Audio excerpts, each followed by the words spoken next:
really interesting. Okay, let me get it. I was listening to the Call Her Daddy podcast, and it had Stassi on it. And Stassi revealed some tea about the editing on the show. But let's listen to what Stassi had to say, because she really calls out the producer for what they did. Okay? So let's listen. Holy fuck. And then I was like, I feel like I'm thrown right back into something that I've been away from for so long. But it's like, is it my place to be a part of it, or is it not my place? Mm-hmm. I don't know. And then I have all of these people just DMing me. I mean, I've never been DM'd more about anything than I was about, like, or commenting in it and attaching or tagging me in it, being like, I'm going to need Stassi to weigh in. I'm going to need Stassi to weigh in. I'm like, but I don't know if it's my place anymore. And I've been out of this for so long that, like, I think it would be kind of fucking weird if I'm like going on my Instagram and being like, this is my take on, and like, it's been kind of like a mind fuck, which is weird to say because it's not even happening to me. I kind of agree. You know? And that's what, when I had Ariana on, I was like, it was actually so weird because the amount of people that were like, fuck, like, we kind of wanted you to have Raquel on. And I was like, this is why I also hate the internet so much, because whenever I have villains on the show, everyone's like, canceled. When I don't have them on, then they're pissed. But when I have them on, they're pissed, whatever. Yeah. But did you ever like Tom Sandoval? No. I mean, no. And he never liked me. And that's the thing. You know, I will say this. Not being on this last season, it's like my talents were wasted. Because I could have, this was when I could have really just like given it to him and been like, I've always knew. Right. There's got to be something that everyone is seeing in him, but like I feel like has always been a slime ball. Well, that's interesting that you say that, just because I felt like he was always so beloved. And so, and I would say to my producers, I'm like, when is he going to get the edit that like I feel like the rest of us see? Like, why does he keep like getting away with being just this dude who just wants to like give people things and help people out, man, and like all of that? I'm like, that's not what I'm seeing. I'm seeing somebody who's constantly blaming others for things and dredging things up from the past, and just deflecting constantly. Yeah. Like, if like the rest of us look bad, then he looks good. And and I've always felt that way. And so the fact that I'm not on it this season, it's like, fuck, Yeah. Do you miss reality TV? Okay, you guys. Well, first, shout out to Kathy Turney. Thank you so much for becoming a channel member, Kathy. I really, really appreciate you for that. Thank you. But now let's get into dissecting what she's actually said. So she said, I've seen the real Tom Sandoval. We've all seen the real Tom Sandoval. And I would go to the producers and say, when is he going to get the edit that we all get? Because nobody protected Stassi or Katie or Jax or Kristen or any of them. But yet Tom Sandoval always got the edit, just like Stassi said, that he was just, man, like, I just want to help everybody out and I just go above and beyond and blah, blah, blah, blah. He always kind of got that, Captain Save-A-Ho edit when he really was the villain the entire time. And like I said at the beginning of the video, it's the producers, particularly the executive producers, who have creative control of what they show and what they don't show. Jax Taylor, that's why I have him on the screen, he also said this, that they would let Tom and Tom throw Jax under the bus, because we know Jax has been extremely problematic. We all know that, in order to deflect from what Tom and Tom were actually doing. And the producers would clearly go along with that. And Jax also said that when Sandoval broke, someone in the industry that they work with, either another producer, called him and was like, hey man, you were always right about that guy. This story just broke. So people knew, but Tom was just being protected by these producers. And it's like, why are they protecting Tom Sandoval? Also, how we know that they were being protected, Alex Baskin himself said it. He said that when the producers were being, either Alex said it or other producer said it, but Andy Cohen was the one who spilled the tea, because he was like, asking them, because remember, Andy's not a producer on the show, so he's watching it just like we are. He's not involved. And so he said to them, how did you guys not know?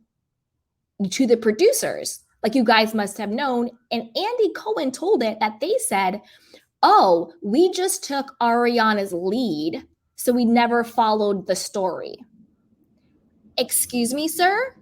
You are the producers of the show, and you are letting the talent dictate what you do and do not follow as a storyline? What? That's why they had to pick up the cameras once everything broke instead of actually in real time while they were filming Crack the Case. I'm so confused about that. Why are they following Ariana's lead about the storylines they portray? They are supposed to be documenting and actually showing what's going on, not working with favoritism. So that right there tells you that they have been protected. And this is the same exact producer that was called out for protecting Kyle Richards and Teddy and Lisa Rinna and Erica, all the faux Fox 5, especially in their whole Mean Girl era. So that's crazy. That is absolutely crazy. But wait, there's more. There's more, you guys. Okay, let me make sure I got all those points, and then I want to go into letting you guys listen to this from the horse's mouth, okay? Okay, so I went over all those points. Now, this is from the horse's mouth himself.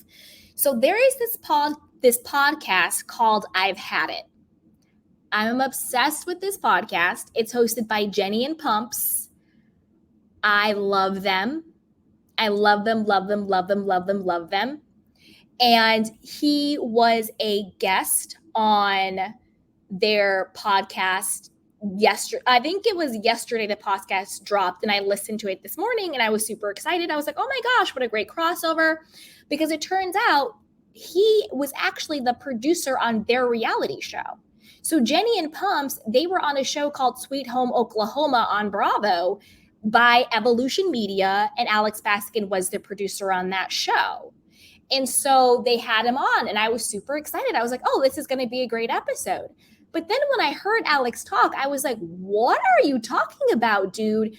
You are either, and this is no disrespect to Alex, but it's either one or two things. Either he's doubling down on protecting these people, or he's almost like an Andy Cohen where he's just out of touch and he doesn't actually know what's really going on in the streets.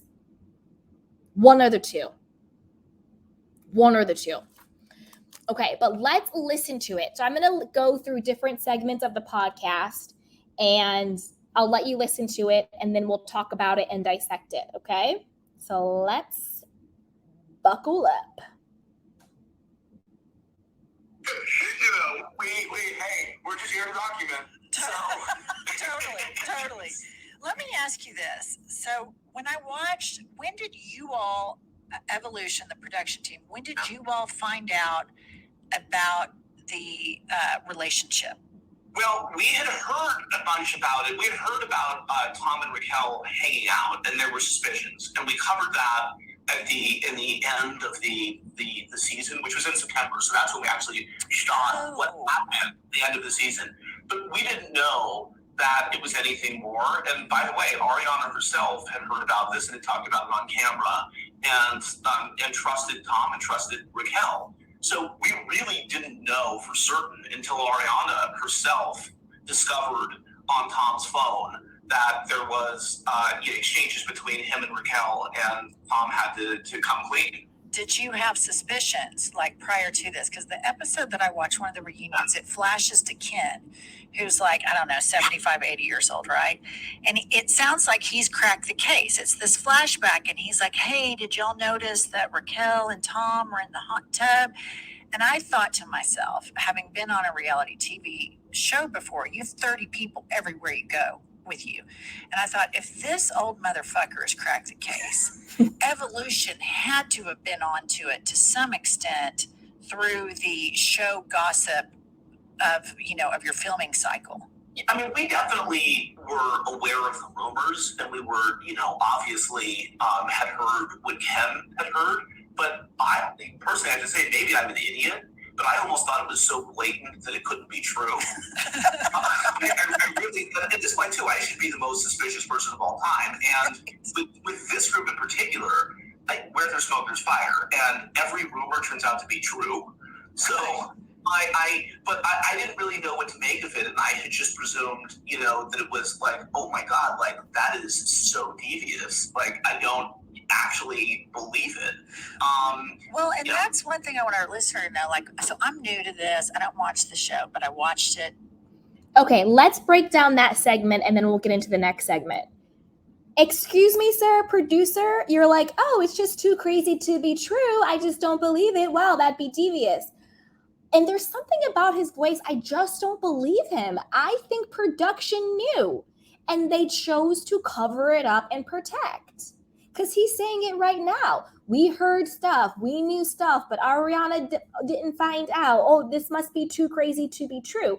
But then he talks out of both sides of his mouth. Because then he says, with this group, where there's smoke, there's fire, and every rumor turns out to be true. So which is it? Either you thought this rumor wasn't true, or you knew from your 10 years of working with these people that the rumors turn out to be true. I also think a reason why they were dismissing the rumors was because of the source. Because it was coming from Lala, it was coming from Katie, who they clearly had no problem throwing under the bus and giving really bad edits to. Justice for Katie Maloney. She's got a horrible edit for the last 10 years. They exploit the hell out of Lala. I mean, it's a reality show. You sign up for it. I get it. But Tom Sandoval and Ariana, if we're being honest, have gotten very, very protected edits and cuts on the show. Even at the reunion, they were skewing towards, Tom Sandoval's redemption. So let's keep listening. But what amazed me about the reunion is these people, all of the people, the cast members, it is literally like the comment section of a social media post all in one room having verbal conversation. Right. It is like, it is keyboard courage manifested to real life. And then it's like the gal that got cheated on, just casually, this other gal named Lala is like, oh yeah, I ate her out once and her boyfriend watched. And they just throw it out there super casually, which here's the deal. I don't have a problem with that. I'm not a prude.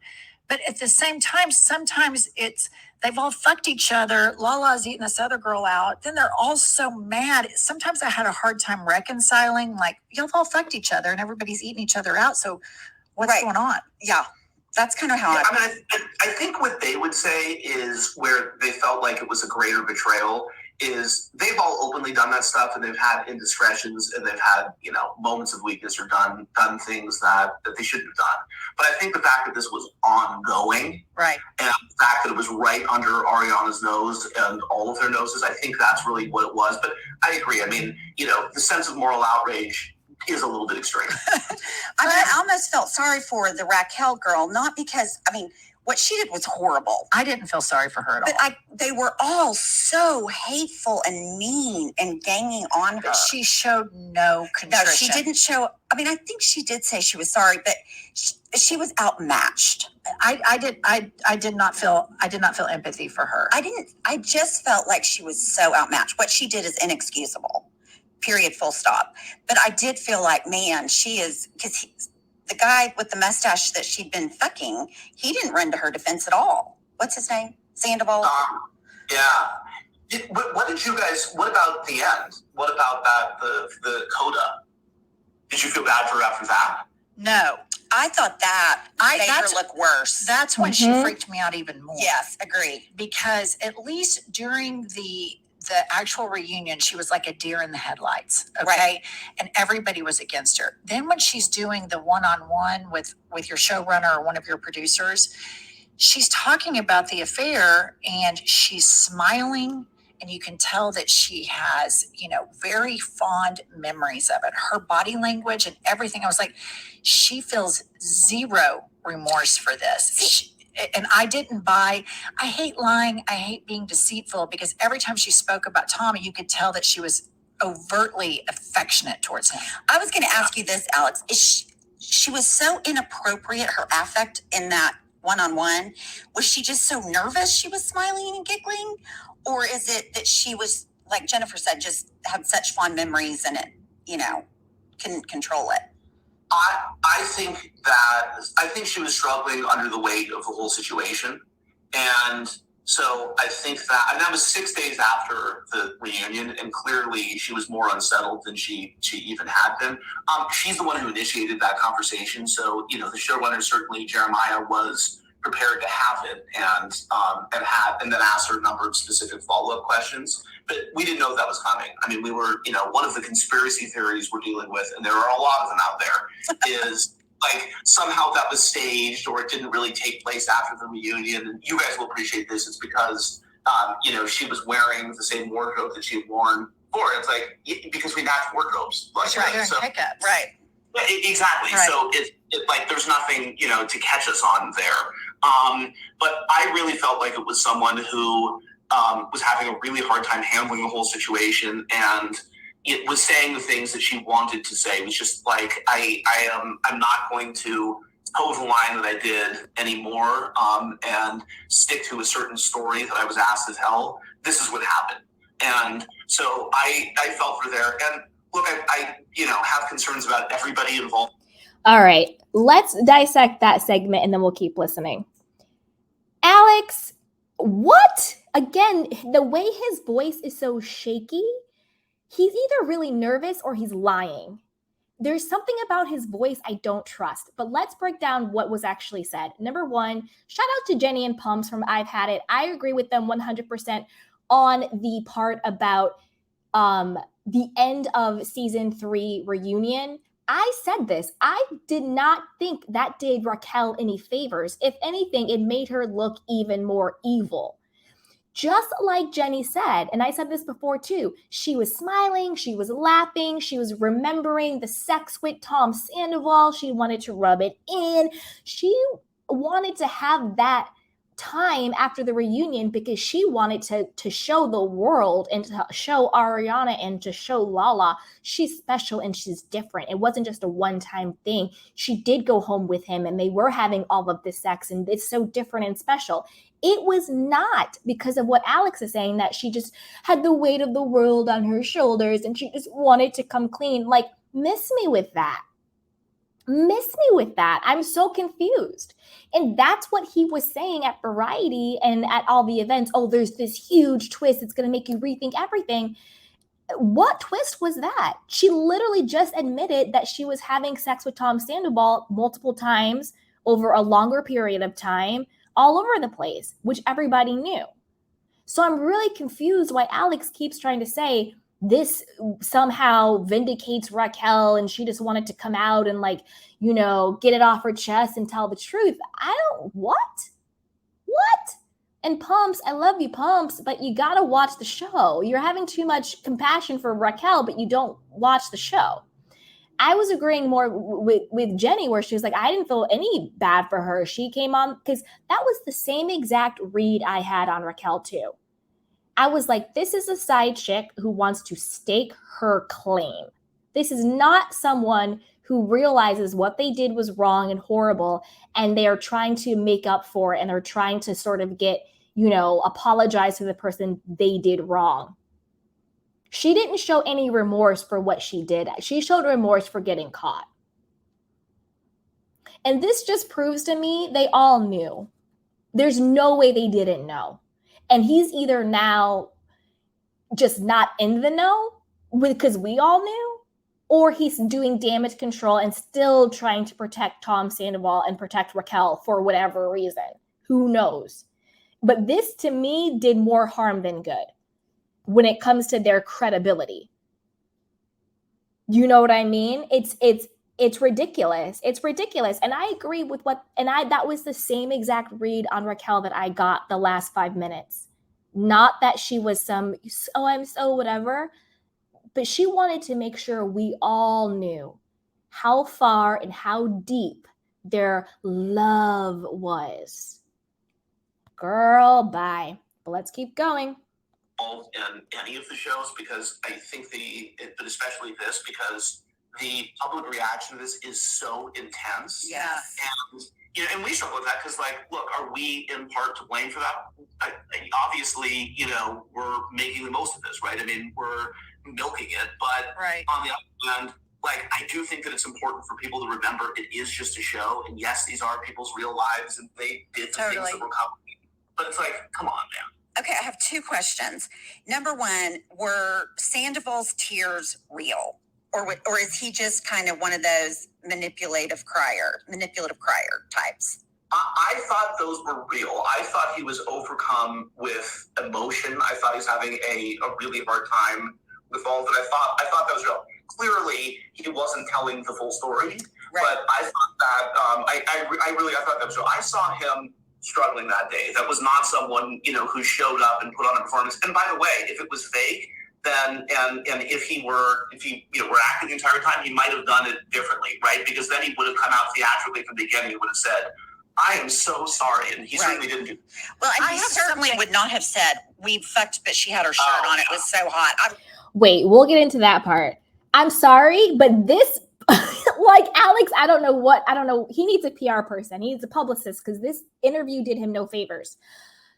The moment, if I had any doubt, and I mean any doubt, that Alex Baskin was not protecting Tom Sandoval, this is the moment he blew it. You cannot tell me there is any person on God's green earth who thought Tom Sandoval's tears were real. Not his mama, not his daddy. Nobody on God's green earth can tell me and look me in the face with a straight face and say, I believe Tom Sandoval's tears were real.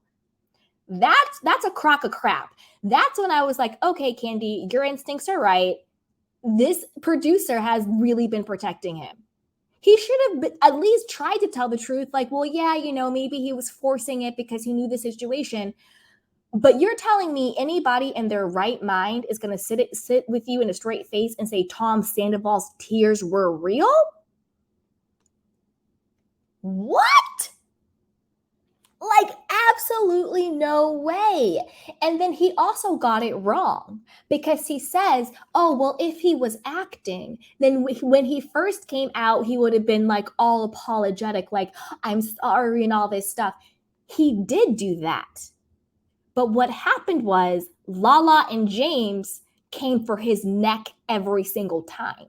So when Tom was starting to be like, well, you guys, James and Lala cut him off, and it was just like, oh, come on, man, whatever. They just went after him and after him and after him.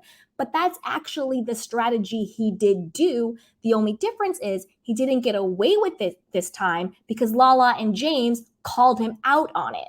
So Alex, were you watching the same reunion I watched? Because that's exactly what happened. So according to your own logic, Tom Sandoval was lying. You just said if he was performing, this is how he would have acted in the beginning. And that's exactly how he acted in the beginning. And also, don't forget, we saw in the third part, in the dressing room, Lisa Vanderpump went and coached Tom Sandoval. Remember? She went in there and she was like, we've seen you angry. We've seen you blah, blah, blah. But we haven't seen you remorseful, or whatever she said, right? She's like, that's what we need to see. That's what we need to see out of you. Come on, Tom. Or whatever the hell she said. Basically being like, you've been really angry. You've been out of pocket, but you have yet to actually shown any type of like remorse or any type of contrition about what you did. And then what did Tom do? He walked on the stage and he gave that fake, acting school dropout monologue about, I will always love you, Ariana, and I will root for you from afar. Like, what? Is that a monologue you got when you were trying out for acting school? Like, that was the fakest, dumbest thing I ever heard in my life with his fake tears. And Alex Baskin is now going to sit up here and tell me that Tom was really crying? What? If he had any credibility, that's when he lost it with me. That's when he lost it. All right, let's keep going. I mean, right then I was like, that motherfucker is a dick. He wanted it both ways. He wanted to blame Ariana for the affair and say that she was cold and had intimacy issues. And he wanted to blame his moral shortcomings and all of his lies and all of his deceit on her. While at the same time, he wanted to say, I'm so sorry I hurt you and I love you more than I've ever loved anybody. And to that, I would say he's very duplicitous morally, which leads me to a diagnosis of a narcissistic personality disorder. I just want to go my on diagnosis. The permanent record that Jennifer is not a therapist, nor does she play one on TV. She's a great designer, though. Yes, great designer. Yes, and an armchair psychiatrist. Yeah, well, aren't we all? And that's kind of the fun of watching the shows. I mean, I think that you can feel like a piece of shit for doing it, but I think that you can try to. My thing is, there's a difference between explaining and justifying. And what I had said to him is, explain but don't try to justify, because you should talk about what was going on in your life, what was going on in your relationship when all of this happened. But you are in the wrong, objectively, right? And I think that he ended up getting defensive, and that didn't suit him well. And then he was offensive, obviously, in the end. And when he made that comment to Ariana, we were in the control room. I'm like, oh shit, that is not going to land well. No, that makes him look horrible. Let me ask you this. So obviously we've been on a show before. We know kind of behind the scenes how this shit goes down. One thing that was different is typically when the cameras go down, they're down. But during the whole reunion, I mean, y'all are fucking milking that cow. I mean, y'all follow them like a fucking heat-seeking missile. I loved that. That was really good. I would hate it if I were them, I have to admit, because when you have cameras following you, you just want to be like, leave me the fuck alone. But he kind of acts out, and he's like all on one of the producers, and he's like, leave me alone. I just want to talk to her. Just stop filming me. There have been rumors, per my office manager that educated me about this whole scandal, there have been rumors that he tried to persuade and get adversarial with production outside of what we saw in the reunion show. Like once y'all started filming the reveal of the affair, that he was very adversarial with Evolution, with you all, with production. Can you throw us a bone on that?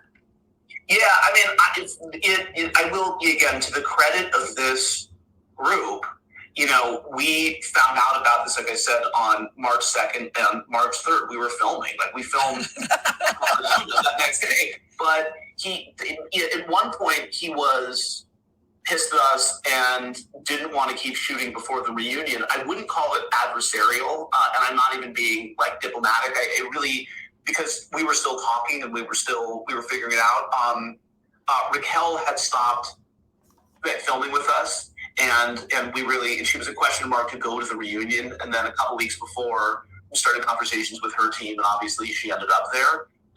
But yeah, I think Tom was spiraling, and I think for the cast, I think it's really hard when they realize it's a situation they can't control. Yeah, right. And so I think, and that is, by the way, why we keep filming at the reunion, because we're sort of like, oh, okay, now you're not going to get a moment where you guys can get your stories straight, or you want to blow off steam. Not happening. So Alex, if I was in your position, I would do Okay. So a couple of things, but one, I want to quickly say, shout out to Candy Cane Janelle. She says she didn't wear that blue dress at the reunion. WTF. Alex said they had her wear the same dress in the last interview. Very good point. She did not wear that blue dress at the reunion. She wore that blue dress in the pickups during the confessional pickups after the scandal broke. So Janelle, you're right. Why would she have to wear the same exact blue dress if the whole hook is that she's exposing all of this new information after everything happened? Why wouldn't she either A, wear that olive blazer that she wore in the one-on-one with Andy, or B, just wear something new, since like Alex said, it was 6 days later after the reunion and it was supposed to be this explosive new information. Why would you want to act like she wore this blue dress when she gave the information before? So that's a really good catch, Janelle. Very good catch.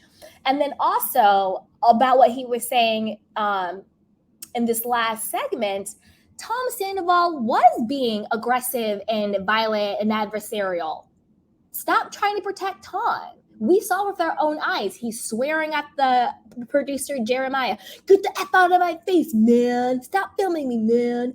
And he did threaten to quit the show, to quit filming right when they were doing the pickup shots, because when they were doing that weird scene in Raquel's apartment, they actually kissed on camera for the first time. We don't see it in the show. They actually don't play it.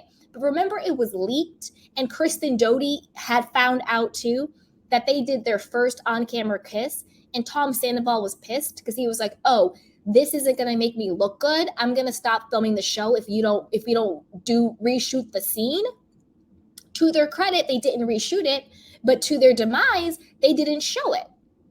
Remember it came out, first on-camera kiss between Tom and Raquel, and Kristen Doty confirmed it because we all know she's like FBI number one. But how come why didn't they not air their kiss? And why is he saying Tom wasn't being adversarial? If you are an employee and you are threatening to quit your job, you are swearing at your boss, you're yelling and storming off, I think that's an adversarial type of person and type of behavior. I know if I'm at a job and I threaten to quit and I swear at my boss and I yell and I go off the deep end, I'm probably going to get fired for that behavior. So stop trying to protect Tom. I'm confused. Do you work for Tom, Alex? What the hell is going on? Be honest. We have our own two eyes. All you have to do is go on page 6. Do a quick search. Tom Sandoval, Raquel kiss. It'll come up. Radar Online, TMZ. Everybody was talking about it. Kristen Doty told about it on her podcast. We already know all of that happened. So why are you protecting him? It's crazy. It's crazy. But let's keep going. Exact fucking thing. I would have cameras on these fuckers nonstop. Having been in their position before, although our show that we did with you wasn't controversial, I understand the filming fatigue. I know what it's like. Even if it's a very benign thing, you're just like, I just want to be alone. I just want everybody away from me. But if I'm you, I mean, right. I would be on them like a tick on a dog. Every camera you could put one, I'd have it there. You couldn't go to the grocery store without somebody talking about it. I mean, it was everywhere. Jennifer and I were like, who cares? Da, da, da. And then, of course, we got sucked in. But let me ask you this. How are you going to film with everybody moving forward? I mean, I'm assuming it's the same cast. Yeah, I mean, it's a challenge, right? Is the great question, and the one that we really can't answer until we start filming. I mean, we have certain thoughts. Like, look, this group is very connected to each other. As I keep pointing out, as of this day, Tom and Ariana still live in the same house together, right? And they are. We'll see if that. Hold up, they live together still? They live together. So they did that reunion, and then they went back to the same house, and you're telling me they live together? Now, they've both been out of town a bunch, and so they both have a sort of receipt of separate lives, but technically they live together. I mean, that is the they share a domicile. So so we'll cover that. We'll sort of see where we were. I did know, though, after the reunion, there was initially a thought that maybe we would just continue to the next season right after, and we obviously needed a break. What are you going to film after that? Right. Let me ask Swinging you, drinks at the restaurants are going to be interesting. Are they all coming back? Raquel, Ariana, and Tom Sandoval. I anticipate at this point that they will all be back. So I don't know definitively because we're sort of, we're figuring that out. But I would, I strongly think that they will all be back. We know we're documenting this friend group, right? And the audience has an expectation that they will see the fallout of this, right? And not just see sort of separate camps talking about it, or moving on into a different phase of life, but this is what they want to see, right? And so that's where I point out the fact that, as of now, until the transaction takes place, Tom and Ariana share a house. So it would be, the truth is we wouldn't be capturing the accurate story, the real story, if we didn't cover that. Right. So I think that'll all resolve. I mean, I don't, you said, have the hard and fast answers, but in a lot of ways, this group is stuck with each other anyway. I mean, and they've been in each other's lives for a long time, and they've shared a lot together. Tom's friend, his closest friend from St. Louis, passed away recently, and everyone in the group reached out to him, my understanding, to express condolences. And so, I thought that out of tragedy, that was sort of a really human interaction. And so that happened. So I think, all of that is to say that we'll figure it out. I don't have any answers now. And it isn't like we're, at this point, putting a schedule in front of anyone and saying, hey, look, it's Tom's dog's birthday. You all have to show up and it's a potluck. Right. So, I would think, if I took the job when we were on the show as a job, and you have to be professional. Right. I wanted to be on time, and I wanted to, do a good job. And if I were in their situation and you sign up after this huge fucking scandal that everybody's literally intervening, like putting into their veins, smoking, snorting, they can't get enough of it. You would say, if I sign up to do this again, I'm going to have interactions with all members of the cast. Otherwise, why would I sign up to do it? I mean, I think there has to be a concession from the three and from the others that might be pissed off at the three that we're signing up to do this. This is what the show's about. So we have to play in the same sandbox together to make good television. Are Tom and Raquel even still together? If this was March, it's June. Well, I think that's I know that they're still talking. Raquel has been indisposed. Raquel is right now in a mental health facility and is trying to sort of center herself. And so she's been she's been on her own, obviously. So she's been sort of isolated. So I can't speak to sort of where things are. Tom has been, and he's been traveling a bunch with his band, and which is probably a good thing to, in some ways, not to be just cooped up at home, kind of, trapped in this. So I think that all remains to be seen. I mean, this is an extreme version of two people who ended up having a relationship with each other and alienating a lot of people and are stuck with each other. Right. Because the reaction to it is so strong. So I think, sort of remains to be seen what happens between them. So let me ask you this. So you have this expectation where you've had like this gangbuster season. It's gone viral. You probably brought on, broken all ratings records, brought on a lot of new viewers.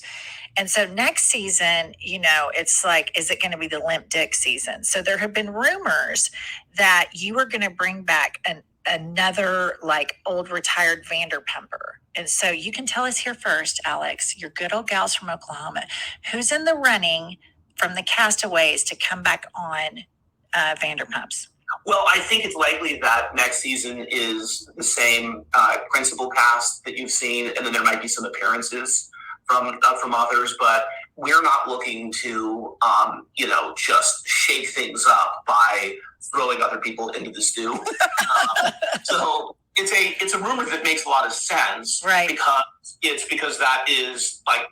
So basically he's saying the rumors that Jax and Brittany and Kristen Doty are coming back full time are not true, but he's not saying that they may not make special cameos or appearances, pop up at events and stuff.